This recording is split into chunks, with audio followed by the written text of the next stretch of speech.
Hi, I'm Nils Peterson, talking a little bit about poetry this morning.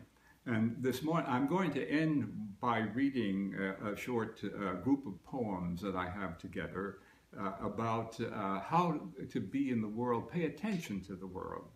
My best time for paying attention to the world is when I'm walking my dog in the morning. I let him decide where he wants to go, and I follow him instead of taking him on a brisk walk around. And I watch him as he sniffs every passing tree, as every passing pole, as he leaves his little mark about where he's been and what he's doing. He is so intensely interested in being in the world. And that is the way I would like to be in the world myself.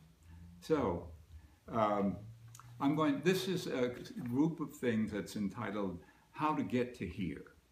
And it begins with a poem that's entitled Where Here Is. Where here is. How will we know where here is until it tells us? Until this oak speaks its story, and these grasses whisper what they learned as seedlings. The crow overhead speaks with the caw of its own life. The air about us carries smell messages from this place.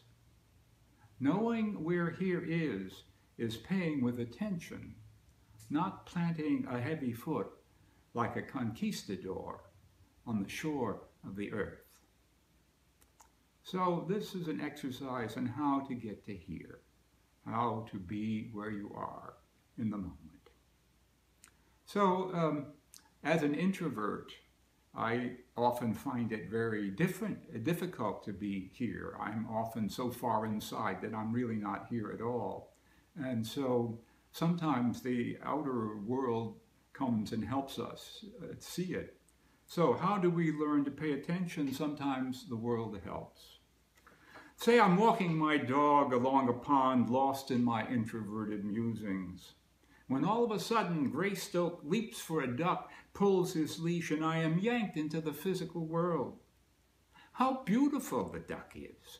The shiny green head, the orange bill, and the gray and black flash of feather break like a shaft of light through the cathedral gloom of my introspection. The extrovert has all the ducks of the pond lined up in his sights, but the introvert, pulled out of his musing and finally seeing, is overwhelmed by beauty, by meaning, by the rippling shadow of duckness on the water.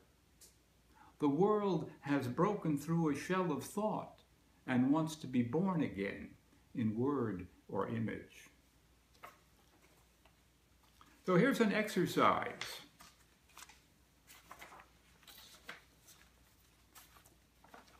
Seeing as a way of being here takes time.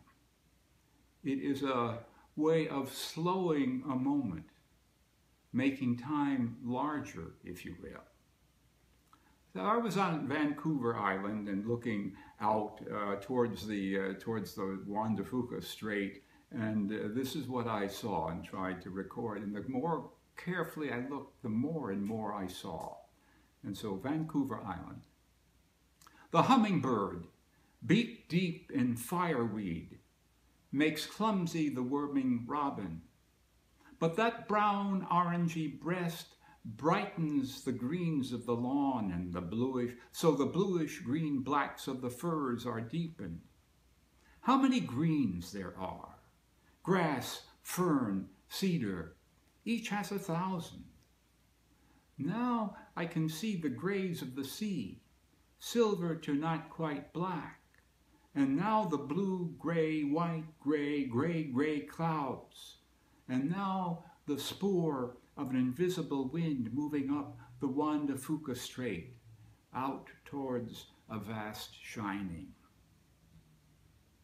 My point here is I started out by looking at the hummingbird and then saw the robin, and then saw the difference between hummingbird and robin, and then looked around and saw the magnificent display of colors, of shades of color, shades of the same color. And then at the second part of the poem, I say, now I can see it, see the grays of the sea. I've been looking at the sea and not seeing it.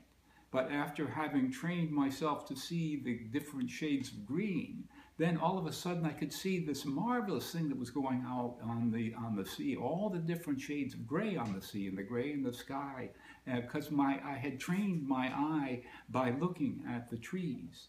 And then finally, I could see the movement of the wind on top of the water as it moved out the strait, which I had not noticed at all until I had slowed down time enough to give myself the intensity of the scene. Thank you, Rob.